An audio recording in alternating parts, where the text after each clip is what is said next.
Good morning. Happy Monday. Hello, everybody. Best day of the week. Glad to be back. We had a week filled with World Cup. Brandy getting in the mix with the Scots. Jamie, you want to share some of your experiences? Oh yeah, we took my oldest son Elliot to the South Africa versus Czech Republic game in Atlanta, noon on a Thursday. Played hooky from work. It was awesome. You're not supposed to tell people. What? You're not supposed to tell people when you're playing hooky. Oh, no one from work listens. It's fine. Okay. I don't love that fact. I feel like we could use some listeners from Air DNA. No, I had bought tickets off the FIFA resale site. Ended up paying more than I wanted. It ended up being about $300 a ticket, but we got bottom level, row 22. So not bad. Like upper level is going to be like $250 a ticket. Like $50 more ticket. Get down and right near. Ended up seeing so many Atlanta friends at the stadium. And it was definitely because how many fans are traveling from South Africa or Czech Republic for this game? Like it was mostly not enough, apparently. Yeah, it was mostly Atlanta people or nearby sort of metros. A lot of people, like a lot of Mexico fans wearing their Mexico jerseys, a lot of US fans wearing their US jerseys. People just going to see a game. Everyone going to see a game, and it was the cheapest game in Atlanta. A lot of people bringing their kids. And relate it back to travel, like not a huge inbound travel weekend or day for Atlanta in terms of the games. But I think it being mostly people from Atlanta going to the games sort of makes sense. You can still get a full stadium and not see a whole lot of short-term rental demand from it. Yeah, makes sense. Michael, how was your weekend? No World Cup action for you. Yeah, happy Father's Day, Michael. Yeah, happy Father's Day to the both of you. Thank you. Yeah, Father's Day was lovely. My oldest son was very sweet and just never left my side all day. So it's a fun age there. The other one was raising hell, but he's 2. So yeah, it was a good weekend. Did get to watch a little bit of the games, especially the US one on Friday.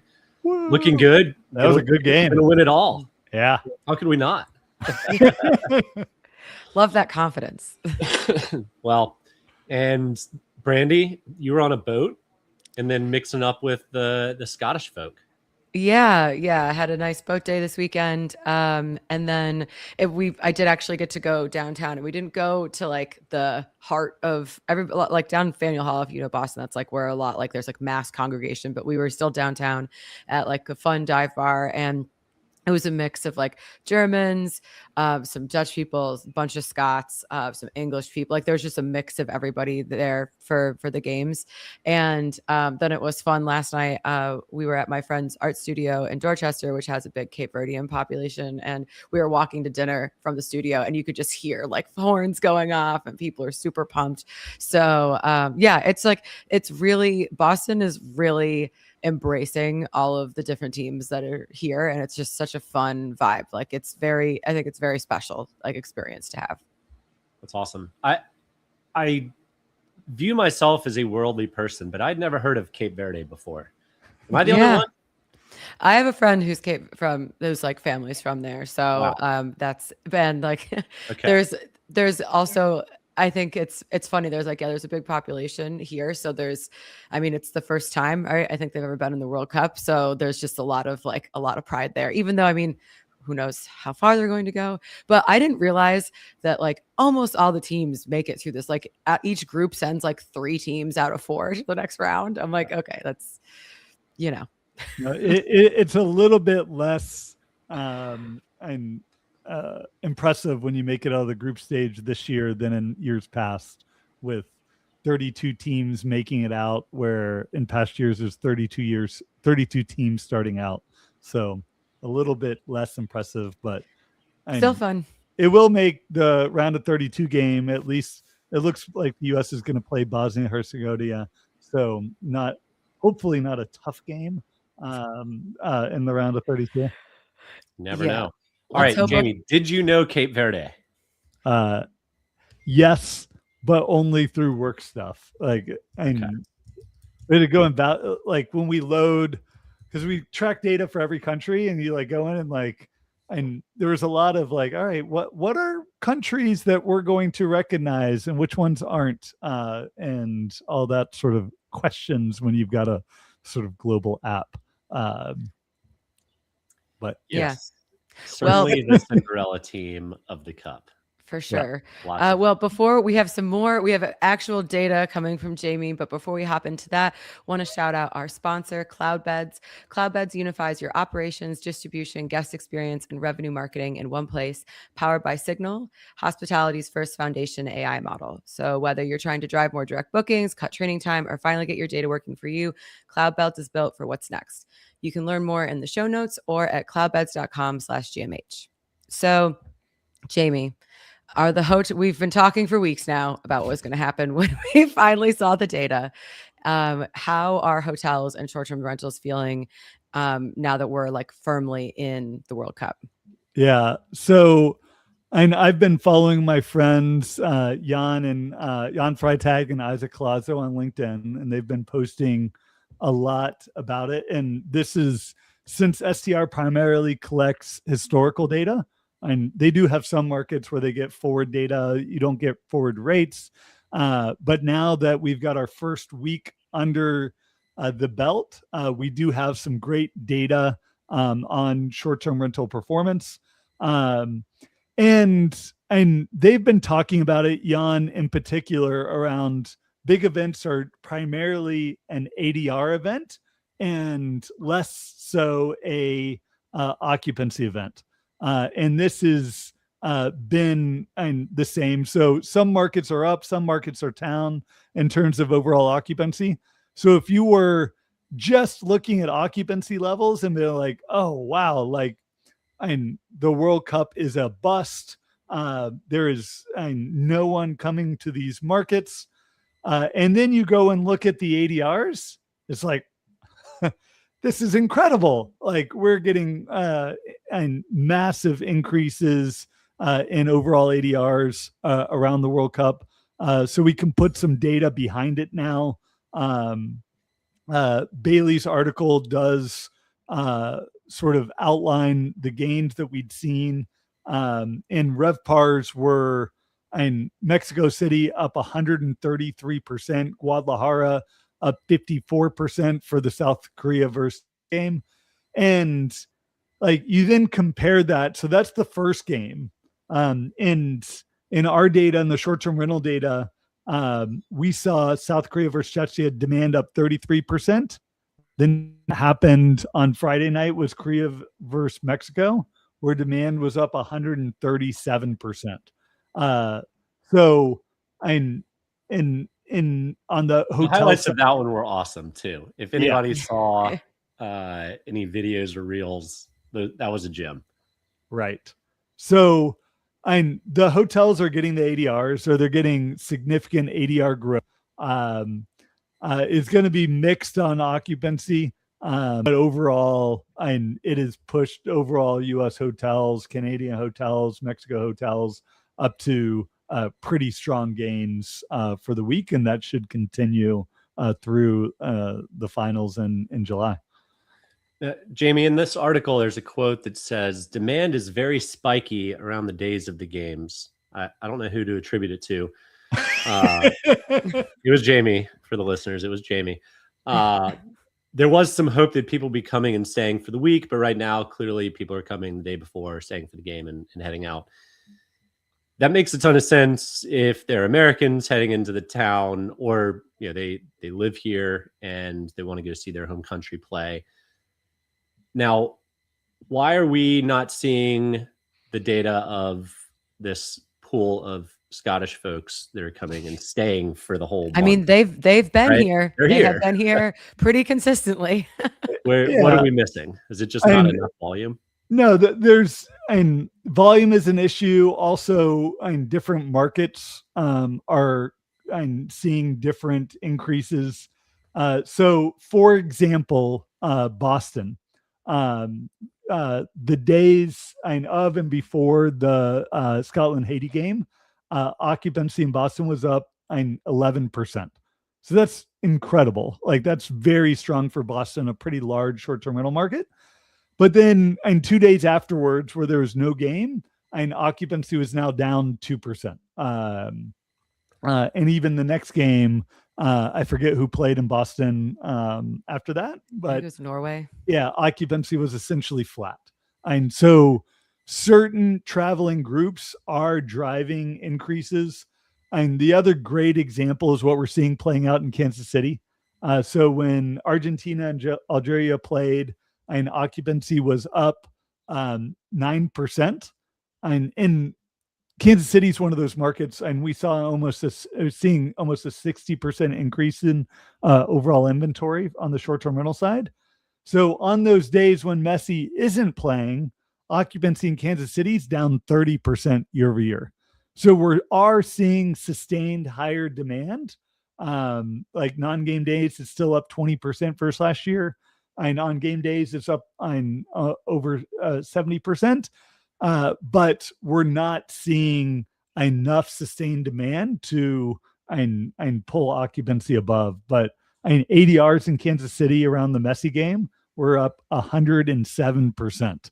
That is incredible, and that's the reason why many hosts added their listings into that market. And then not everybody can be Freddie, right? They traveling around in their van or their rental car, getting offered private jet to the next stop, but declining them because they just want to drive and see the country. Yeah. So one of the things that I think will be interesting, I don't know how you're doing the data, but because Boston and Providence are so close in Rhode Island, and as Providence is actually much closer to Gillette, like that is, if you group all of that together, I wonder what the data would show you, because Providence has definitely seen like a huge uptick. I'd be very confident in that guess. Yeah, we've been tracking Providence separately. So I've got the data in front of me.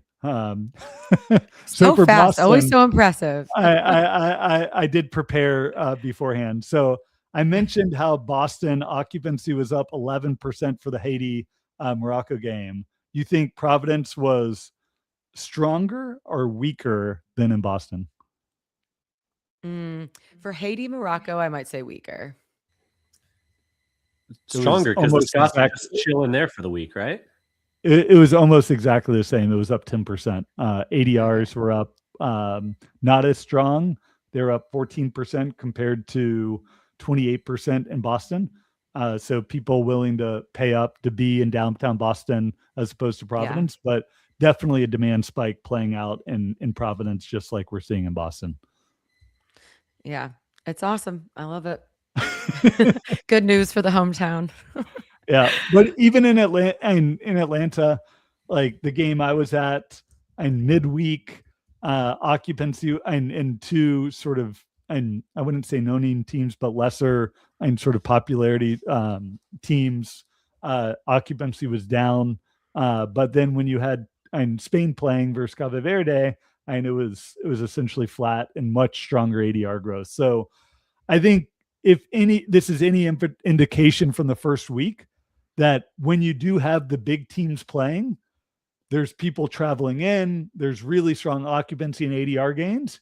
And I think that bodes really well for once we get to the knockout stage. Because once we get to the knockout stage, and you're going to have top teams playing in essentially every game, you're going to have big fan bases. And then as you get later and later, and it's going to sort of compound. And I think you see Messi level demand increases and more as opposed to this sort of mix of, is it just locals going to see the game because it's cheap versus all the inbound international travelers. Like the Spanish here this weekend for the it was yesterday, the Spain Saudi Arabia game, and it was packed around town. Yeah. Well, before we move on to our next topic, we have a really great question from the live audience. DFX Productions, coming to us from YouTube, asked, will there be a World Cup aftershock of world travelers to North America from all the influencer videos showing us in a positive light? So, are people now going to start booking late summer travel back to the US? What do you think? I'll use my gut first, and then Jamie can come in with data. Yeah. It depends on which algorithm you're being fed. How about that? Mm-hmm. Some people are going to be fed the doom and gloom, and others are going to be fed the wonderful positive stories that are coming out of it. So I hope it can crack some of the grip on America's bad and don't come here. But I think that might take a little more time. Yeah. Jamie, what do you think? I think Freddie should be our new mascot. Brand USA, baby. Yeah, Brand USA should be paying him for future content that we can get more and more influencers like Freddie spreading the good word. I think if there's any indication on what great marketing can do and to get Brand USA fully funded, and you could sort of point to Freddie, and the more that and organizations like US Travel can do to promote that sort of stuff is all the better. So, but is it gonna? I think it is gonna. We're gonna see a halo effect, and the halo effects of things like and TV shows when they like White Lotus. Yeah. And where you see subsequent travel. So like, and who knows what content Freddie's going to be creating and sort of, and the next viral destination that Freddie just falls in love with, that now for the next 5 years, and you've got hordes of US travel or European travelers going to see. Like it could make or break destinations. Auburn football, baby. Yeah. But great question. We'll have to see. I also think like summer travel has already mostly been booked, so maybe there might be a longer tailwind, but we'll see. Hopefully. I don't know, Brandy. We've got the entire month of August coming up. That's true. There's an entire continent of people that are may or may not have planned already. That's true. Very true. But before we move on, quick shout out to our sponsor, Bilt. They're helping restaurants and hotel F&B teams better understand their guests and create a more personalized experience that drives repeat visits. So if you care about loyalty and guest experience, it's definitely worth checking out. Head to joinbilt.com/GMH, and you can also find that link in the show notes. Yeah. Let me make one more comment because Paul Mazy's one was insightful. So based on length of stay, between games, we're seeing people extending their stays to more destination markets. We're absolutely seeing that. He's saying he's seeing a lot of European bookings in Hawaii in between matches. We're seeing strong demand in markets like Nashville, Austin, Denver. So more destination level markets that are nearby some of the. So if you don't want to stay for a week in Atlanta, maybe you stay 2 days and then pop up to Nashville, pop down to New Orleans. Like we're seeing really strong demand in some of the destination markets that can support all these guests, and that there are more destinations that people might want to travel to, as opposed to like no shade throwing to Houston or Dallas, but that might not be a market you want to stay in for a week and go visit other places in between games. Well, just in case you've made a lot of bookings and want to cancel them last minute, hopefully you've done that on Airbnb. And only as of last week. So. And as of last week. In a headline that's sure to enrage so many people in our industry, Airbnb is moving into kind of like a hopper fintech play with cancel for any reason feature. And this strikes a nerve with a lot of people, but you put down your pitchforks. It's not necessarily as bad as you think it is. Wait. No Brandy rant? Let's hear it. No, I'm not. I'm not going off in a rage right now. I think that like Ryan, are you listening now? Ryan, see? No, but I think that offering a cancel for any reason feature makes a lot of, it's like we have the buy now, pay later. It's just all these features that make a lot of sense for them to do. And for a host right now, whatever the difference between your cancellation policy is and them canceling, the Airbnb is paying out. You are not paying that out. So your cancellation policy still holds. Do we think Hopper's powering this? They have not said who's powering it. I was looking at Hopper's and HDS solutions. I was like, and the visuals like, could Hopper be powering this? Like, wouldn't that be a fun? They didn't say who's powering it, but they did say that it's not Airbnb powering it, right? Yeah. It's a third party. They said it was a third party. Yeah. So either an opportunistic group has stood up, or Hopper with millions and millions of data points has taken care of it. So my guess would be Hopper, but I know Will is screaming in the background. Yeah, he's raging behind the scenes right now. But can I just speak a little bit on the strategy here? Because there's been this, I think, disconnect between what Airbnb really wants is everyone to have really lenient cancellation policies, because they do see that, and they've got to have great research on how much more likely someone is to book if they have more flexible cancellation policies versus strict ones, because this has been a big initiative, one, of getting rid of the stricter cancellation policies, and then two, sort of creating a bridge of making it less of a commitment to get a booking or put down a booking. So hopefully, and I bet what they see is this does help convert hesitant guests of, oh, I'm not totally sure, but I could pay an extra $50-$100 and then be able to cancel for any reason. Like, and that helps convert people. And then even those listings that do have really strict cancellation policies, this does give you a way around it. And if you're willing to pay for it, and who knows if this will get used enough to actually create a new revenue line for Airbnb. But they have said that, and at least with the reserve now, pay later, like this has created a more increase in revenue because of more people booking further in advance and be able to book higher ADR properties. And like, I see it as a great thing, and very, very little sort of guest downside or host downside from it. I have heard people sort of complain some about sort of issues with cleaners, and you have a cleaner ready to go, and then you get a last minute cancellation, and that sort of burns trust with that cleaner and them being able to plan in advance and things like that. Well, I think the other part is that if you have a flexible cancellation policy already, like if you're only going to get 50% of that revenue, and then someone cancels last minute and it's a bigger home and they cancel, 2 days beforehand, that's a much harder home to fill. So they're definitely, that's kind of I think the downside there for hosts.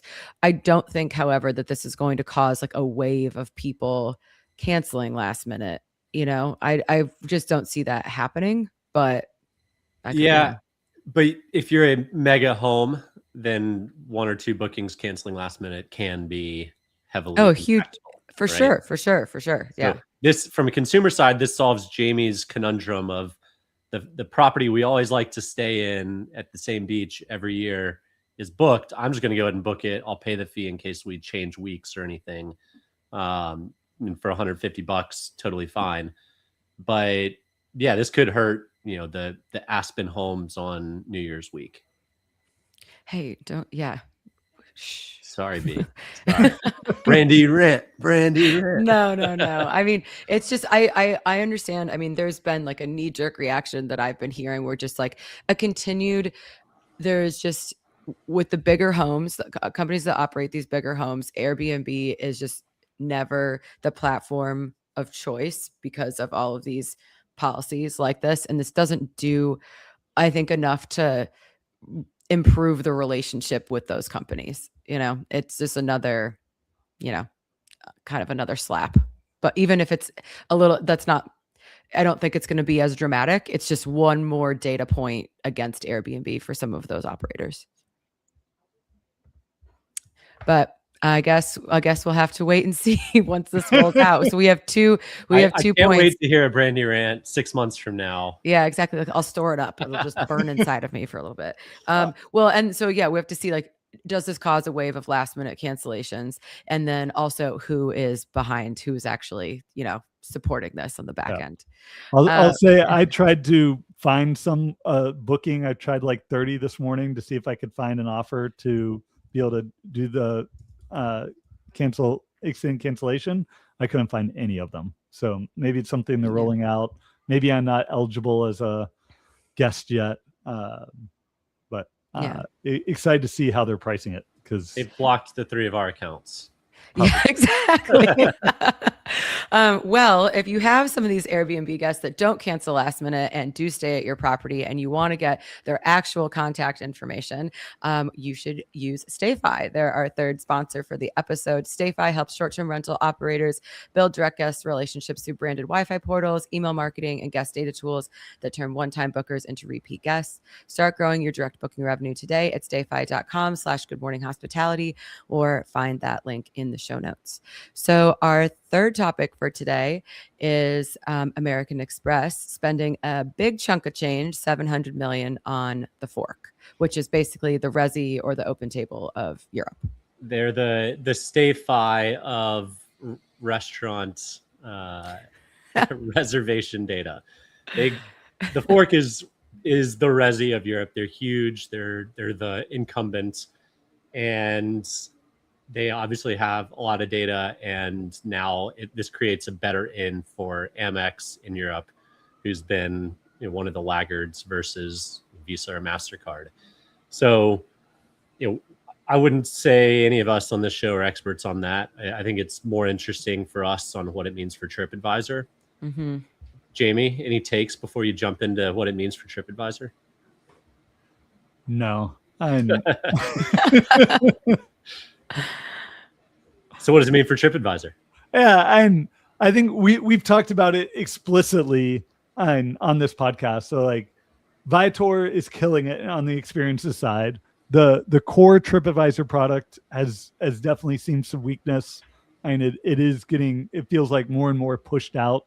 And as people look to AI and other sources for what to do while they're on trips, I'm a millennial. I remember the days like everything I planned was centered around TripAdvisor and what were the top 10 activities and what were the reviews, and I can't remember the last time I went to TripAdvisor to help plan my trip, or even left a review on TripAdvisor. Like the engagement has just gone down significantly.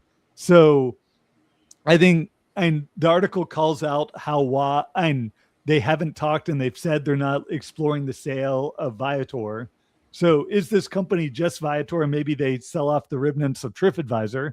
And do they spin out or sell Viator, spin it out as its own product or its own company, and get the proceeds from that? I think the M&A aspect of this company is way more interesting on how they're innovating on any one product right now. Yeah, I totally agree. I think TripAdvisor had such a great brand, but this just shows you that you can have a great brand and be the go-to for a long time, and then all of a sudden the market changes and you're left in the wind. Yeah, you're falling asleep at the wheel a little bit. Good thing they had TheFork and Viator. At this point, a year ago I would have said they're going to sell Viator. At this point, I think they're probably more likely to keep Viator and sell TripAdvisor. And if they think they can grow it, if they've got the management team to lead it, and they can invest in it, it's the better asset. So yeah, maybe it's better to sell, maybe it's better to keep, but I'm sure those are some fiery discussions at the board. Yeah, the investors don't seem to be too thrilled about that notion, to put it mildly. Wonderful. Well, besides the U.S. game on Thursday, which is kind of inconsequential because we've already clinched number one, any travels coming up? Brandy, staying at home? I'm staying at home. I have a friend staying with me this week, and then another friend's coming in for the weekend. And we're doing some like New England coastal adventures. So that'll be fun. You're cheating this I'm not traveling by having other people travel to you. Exactly. I'm on to you, Brandy. Yeah, this is the best time to be in Boston and New England. It's like summer is just so beautiful. So come to me. There you go. Yeah. Jamie? This is my last week at the office before I head out on my July adventure. Did I mention I'm taking sabbatical for July? You're going to Maine, right? And then Iceland, or We're Iceland going to and then Iceland and then Maine. Yeah. So I'll be in and out on the podcast, but definitely out while we're in Iceland. Might pop in for a Monday while we're in Maine or back in Atlanta. Yeah. So fun. Yeah. All right. Well, take pictures. Yeah. How about you, Michael? Any fun plans? Let's see. This week, nope. Same old, same old. Same old. I'll be here. No July off. No sabbatical. Yeah. Got a trip to Sarasota, which I'll see you at, Brandy. Yeah, it's coming up. Jamie's too busy traveling, but otherwise, grinding away, working for the man. Well, thanks to all of our live viewers. Really great engagement. Love getting questions in real time and having Jamie pull our data. So in July, be patient with us if we can't pull our data in real time. But thanks again to our sponsors and for all of those that are listening in the download later on. And we will see all of you next Monday.